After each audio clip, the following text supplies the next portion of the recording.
क्या पुराणों में बताए गए वही 7 पवित्र नगर कलयुग के अंत में मानवता की अंतिम शरण बनेंगे।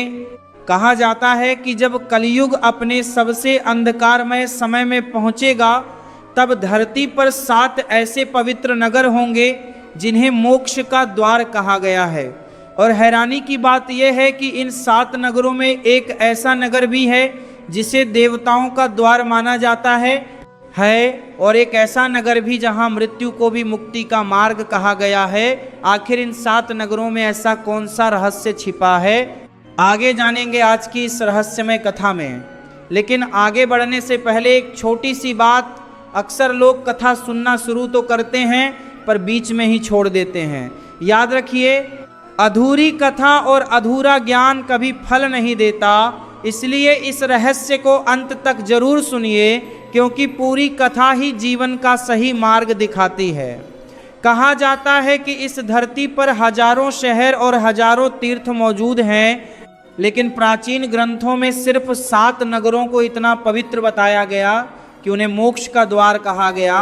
और यही बात अपने आप में एक गहरा रहस्य बन जाती है, क्योंकि जब प्राचीन पुराणों में इन 7 पवित्र नगरों का उल्लेख मिलता है तब ऐसा लगता है मानो हमारे पूर्वजों ने आने वाले समय के लिए कोई संकेत छोड़ दिया हो, एक ऐसा संकेत जिसे बहुत कम लोग समझ पाए हैं। कल्पना कीजिए, हजारों साल पहले लिखे गए ग्रंथों में आखिर ये क्यों बताया गया कि कुछ विशेष स्थान ऐसे होंगे जहां आत्मा को मुक्ति का मार्ग मिल सकता है। क्या यह सिर्फ आस्था है या इसके पीछे कोई ऐसा रहस्य छिपा है जिसे समय भी मिटा नहीं पाया?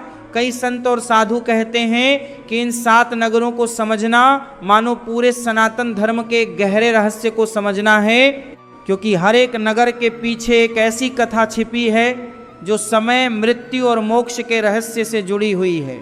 और शायद यही कारण है कि सदियों से साधु संत इन नगरों को सिर्फ तीर्थ नहीं बल्कि आध्यात्मिक ऊर्जा के केंद्र कहते आए हैं। लेकिन असली प्रश्न यह है कि आखिर इन 7 नगरों में ऐसा क्या है जो बाकी हजारों शहरों में नहीं है, और क्यों प्राचीन ग्रंथों ने इन्हें ही इतना विशेष महत्व दिया।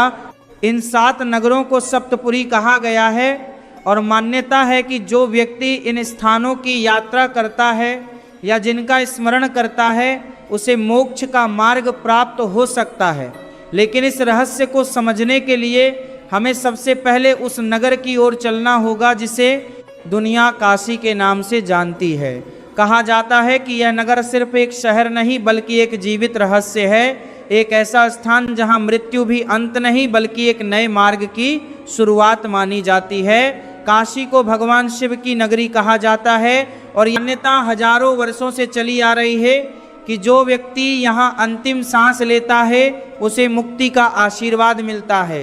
कई लोग इसे सिर्फ आस्था मानते हैं, लेकिन जो लोग काशी की गलियों में रात के समय घूमते हैं वे कहते हैं कि इस नगर की हवा में ही एक अजीब सा रहस्य महसूस होता है।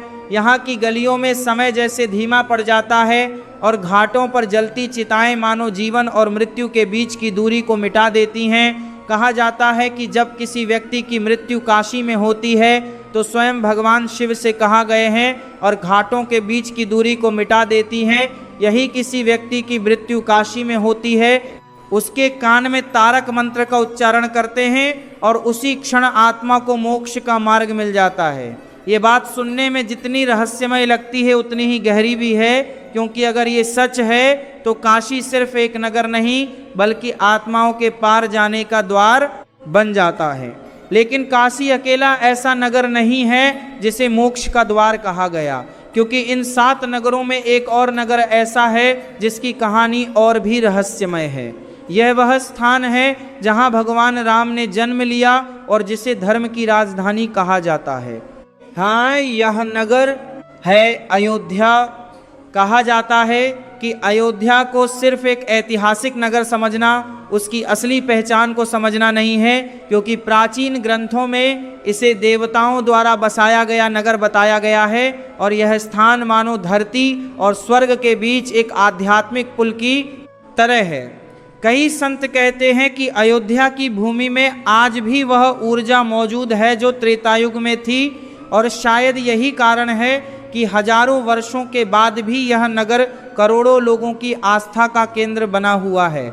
लेकिन इन 7 नगरों का रहस्य यहीं खत्म नहीं होता, क्योंकि इन सप्तपुरी में एक ऐसा नगर भी है जिसका एक हिस्सा समुद्र की गहराइयों में छिपा हुआ बताया जाता है। एक ऐसा नगर जो कभी भगवान कृष्ण की राजधानी था और जिसकी कहानी आज भी इतिहास और रहस्य के बीच खड़ी दिखाई देती है। ये नगर है द्वारका। कहा जाता है कि जब भगवान कृष्ण ने पृथ्वी से विदा ली तब धीरे धीरे ये दिव्य नगरी समुद्र में समा गई, लेकिन कई सालों बाद समुद्र की गहराइयों में मिले अवशेषों ने वैज्ञानिकों को भी हैरान कर दिया, क्योंकि वहाँ ऐसे चिन्ह मिले जो एक प्राचीन नगर की ओर संकेत करते हैं। और यही वह क्षण है जब यह सवाल और गहरा हो जाता है कि क्या सच में पुराणों में वर्णित यह नगर सिर्फ कथा नहीं बल्कि एक छिपा हुआ इतिहास है। और अगर ऐसा है तो क्या सप्तपुरी का रहस्य भी किसी गहरे आध्यात्मिक सत्य की ओर इशारा करता है। शायद यही कारण है कि इन 7 पवित्र नगरों की कथा सुनने वाले हर व्यक्ति के मन में एक ही प्रश्न उठता है कि आखिर क्यों इन्हीं 7 स्थानों को मोक्ष का द्वार कहा गया, और क्या सच्चों को कहा गया में आने वाले समय में इन स्थानों का महत्व और भी बढ़ने वाला है, और क्या सच में आने वाले समय में इन स्थानों का महत्व और भी बढ़ने वाला है। क्योंकि जैसे जैसे हम इस रहस्य को समझने की कोशिश करते हैं वैसे वैसे ये कथा और भी गहरी होती जाती है, क्योंकि ये न 7 पवित्र नगरों की कहानी सिर्फ काशी, अयोध्या और द्वारका तक सीमित नहीं है। इन सप्तपुरी में एक और ऐसा नगर है जिसका नाम सुनते ही हजारों वर्षों की आध्यात्मिक परंपरा सामने आ जाती है। यह नगर है मथुरा, वही मथुरा जिसे भगवान कृष्ण की जन्मभूमि कहा जाता है। लेकिन मथुरा का रहस्य सिर्फ भगवान कृष्ण के जन्म से जुड़ा हुआ नहीं है। प्राचीन ग्रंथों में मथुरा को एक ऐसा स्थान बताया गया है जहां धरती और दिव्यता का मिलन होता है। कहा जाता है कि जब भगवान कृष्ण ने इस धरती पर जन्म लिया था तब से यह नगर दिव्यता का मिलन होता है। सिर्फ एक शहर नहीं बल्कि एक दिव्य ऊर्जा का केंद्र बन गया। कई संत और साधु कहते हैं कि मथुरा की भूमि में आज भी वह शक्ति महसूस की जा सकती है जो हजारों वर्ष पहले थी। लेकिन यह बात यहीं समाप्त नहीं होती, क्योंकि सप्तपुरी का अगला कहा था नगर एक ऐसी जगह है जिसे स्वर्ग का द्वार कहा जाता है। यह स्थान है हरिद्वार। हिमालय की गोद में बसा यह नगर सदियों से साधु संतों की तपस्या का केंद्र रहा है। कहा जाता है कि यहीं से गंगा नदी धरती पर उतरकर मानव जीवन को पवित्र करती है, और इसी कारण इस स्थान को हरिद्वार यानी भगवान का द्वार कहा गया। लेकिन हरिद्वार का रहस्य सिर्फ गंगा के प्रवाह में ही नहीं छिपा। कई लोग कहते हैं कि जब रात के समय गंगा के किनारे आरती की ध्वनि गूंजती है तो ऐसा लगता है मानो इस स्थान पर अदृश्य शक्तियां भी उपस्थित हों।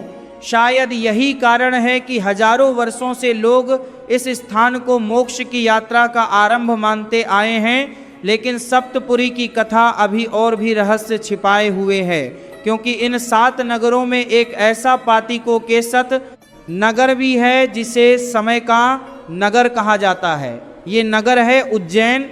उज्जैन को सिर्फ एक प्राचीन शहर कहना उसके रहस्य को समझना नहीं है, क्योंकि प्राचीन काल में इसे समय की गणना का केंद्र माना जाता था और यहीं स्थित है महाकालेश्वर का मंदिर। कहा जाता है कि महाकाल स्वयं समय के स्वामी हैं, और यही कारण है कि इस नगर को काल और मृत्यु के रहस्य से जुड़ा हुआ माना जाता है। कई लोग कहते हैं कि उज्जैन की भूमि में आज भी एक ऐसी ऊर्जा है जो साधारण मनुष्य के लिए समझ पाना आसान नहीं। शायद यही कारण है कि सदियों से साधु संत इस स्थान को साधना के लिए सबसे शक्तिशाली स्थानों में से एक मानते आए हैं। लेकिन सप्तपुरी की यात्रा अभी समाप्त नहीं हुई, क्योंकि इन 7 नगरों में एक और ऐसा नगर है जिसकी कहानी दक्षिण भारत की प्राचीन परंपराओं से जुड़ी हुई है। यह नगर है कांचीपुरम। कांचीपुरम को हजारों मंदिरों का नगर कहा जाता है, और प्राचीन काल में यह ज्ञान और आध्यात्मिक साधना का केंद्र माना जाता था। कई विद्वानों का मानना है कि कांचीपुरम की भूमि में ऐसी आध्यात्मिक शक्ति है जो साधना करने वाले व्यक्ति को आत्मज्ञान की ओर ले जा सकती है। लेकिन इन 7 नगरों की कहानी सुनते सुनते एक प्रश्न बार बार मन में उठता है, आखिर क्यों हजारों वर्षों पहले प्राचीन ग्रंथों में इन्हीं 7 नगरों को मोक्ष का द्वार बताया गया? क्या यह सिर्फ एक धार्मिक परंपरा है या इसके पीछे कोई ऐसा रहस्य छिपा है जिसे समझना अभी बाकी है? कुछ संत कहते हैं कि इन 7 नगरों का महत्व समय के साथ और भी बढ़ता जाएगा, क्योंकि जब तीसरे के 7 नगरों को बताया है, संसार में अंधकार और भ्रम बढ़ेगा, तब मनुष्य फिर से उन स्थानों की ओर लौटेगा जहां से उसे सत्य का मार्ग मिल सकता है। और शायद यही कारण है कि इन 7 पवित्र नगरों की कथा आज भी उतनी ही रहस्यमय और आकर्षक लगती है जितनी हजारों वर्ष पहले थी, क्योंकि इनकी कहानी सिर्फ इतिहास नहीं बल्कि आत्मा की उस यात्रा की कहानी है जो जन्म और मृत्यु के पार जाकर मोक्ष की तलाश करती है। और यही वह रहस्य है जो सप्तपुरी की कथा को आज भी इतना गहरा और रहस्यमय बनाता है। लेकिन जैसे जैसे इस कथा की परतें खुलती हैं वैसे एक और प्रश्न सामने आता है। अगर प्राचीन ग्रंथों में इन 7 नगरों को मोक्ष का द्वार कहा गया है, तो क्या इसका कोई संबंध आने वाले समय से भी हो सकता है? कई संत और विद्वान कहते हैं कि जब संसार में अधर्म बढ़ता है और मनुष्य अपने धर्म से दूर होने वाले का लगता है, तब कुछ स्थान ऐसे होते हैं जहां आध्यात्मिक ऊर्जा अब भी सुरक्षित रहती है। और शायद यही कारण है कि काशी, अयोध्या, मथुरा, हरिद्वार, उज्जैन, कांचीपुरम और द्वारका जैसे स्थानों को सदियों से विशेष माना जाता रहा है, क्योंकि इन स्थानों का महत्व सिर्फ इतिहास में नहीं बल्कि आध्यात्मिक परंपरा में भी गहराई से जुड़ा हुआ है। कहा जाता है कि इन नगरों की भूमि पर अनगिनत ऋषियों और साधुओं ने तपस्या की, यहाँ मंत्रों की ध्वनि गूंजी, यहाँ यज्ञ हुए और यहाँ हजारों वर्षों तक धर्म की साधना होती रही।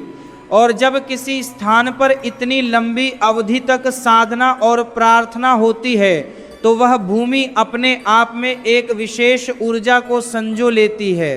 शायद यही कारण है कि इन 7 नगरों को केवल तीर्थ नहीं बल्कि आध्यात्मिक शक्ति के केंद्र कहा गया। कुछ संत यह भी कहते हैं कि कलयुग का अर्थ सिर्फ विनाश नहीं होता बल्कि यह एक परीक्षा का समय होता है, एक ऐसा समय जब मनुष्य को अपने भीतर के सत्य को पहचानना पड़ता है। और ऐसे समय में वही स्थान मनुष्य के लिए मार्गदर्शक बनते हैं जहां से धर्म और ज्ञान की ज्योति कभी बुझी नहीं। इसलिए कहा जाता है कि सप्तपुरी केवल 7 शहर नहीं बल्कि 7 ऐसे द्वार हैं जो मनुष्य को मोक्ष की ओर ले जाने का मार्ग दिखाते हैं। इन स्थानों का मनुष्य के लिए कहा जाता है कि सप्तपुरी केवल 7 शहर नहीं। कि कथा सुनकर कई लोग यह प्रश्न पूछते हैं कि क्या सच में इन नगरों में कोई अदृश्य शक्ति है? इसका उत्तर शायद हर व्यक्ति को अपने अनुभव से ही मिल सकता है, क्योंकि जो लोग इन स्थानों की यात्रा करते हैं वे अक्सर कहते हैं कि वहां पहुंचकर उन्हें एक अलग ही शांति और आध्यात्मिक ऊर्जा का अनुभव होता है।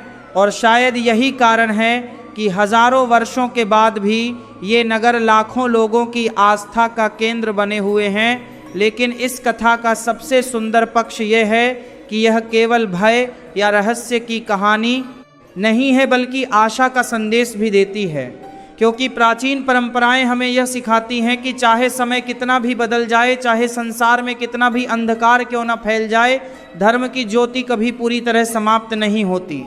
वह कहीं न कहीं जलती रहती है और मनुष्य को सही मार्ग दिखाती रहती है। और यही कारण है कि सप्तपुरी की कथा हमें यह याद दिलाती है कि जीवन में मोक्ष का मार्ग केवल किसी एक स्थान पर नहीं बल्कि हमारे अपने कर्म, आस्था और सत्य की खोज में भी छिपा हुआ है। इसलिए इन 7 पवित्र नगरों का रहस्य केवल एक धार्मिक कथा नहीं बल्कि एक प्रेरणा भी है कि मनुष्य अपने जीवन में धर्म, करुणा और सत्य को बनाए रखे। क्योंकि जब मनुष्य अपने भीतर के धर्म को पहचान लेता है तभी वह सच्चे अर्थों में मुक्ति के मार्ग पर आगे बढ़ सकता है। और शायद यही संदेश सदियों से इन पवित्र नगरों की कथा हमें देती आई है कि चाहे समय बनाए लेता है, कितना भी कठिन क्यों ना हो, सत्य और धर्म का मार्ग हमेशा खुला रहता है। और जो व्यक्ति श्रद्धा और विश्वास के साथ उस मार्ग पर चलता है, उसे अंततः शांति और मुक्ति का अनुभव अवश्य होता है। और इसी विश्वास और इसी संदेश के साथ आज की यह रहस्यमय कथा यहीं समाप्त होती है। अगर आपको यह कथा ज्ञान और प्रेरणा से भरपूर लगी हो तो इसे अंत तक सुनने के लिए आपका धन्यवाद। और इसी तरह धर्म और सत्य से जुड़ी ऐसी ही कथाएं सुनते रहिए हमारे चैनल धर्म की पुकार पर, जहां हर कथा केवल कहानी नहीं बल्कि जीवन को कथा समझने का एक मार्ग बनकर सामने आती है।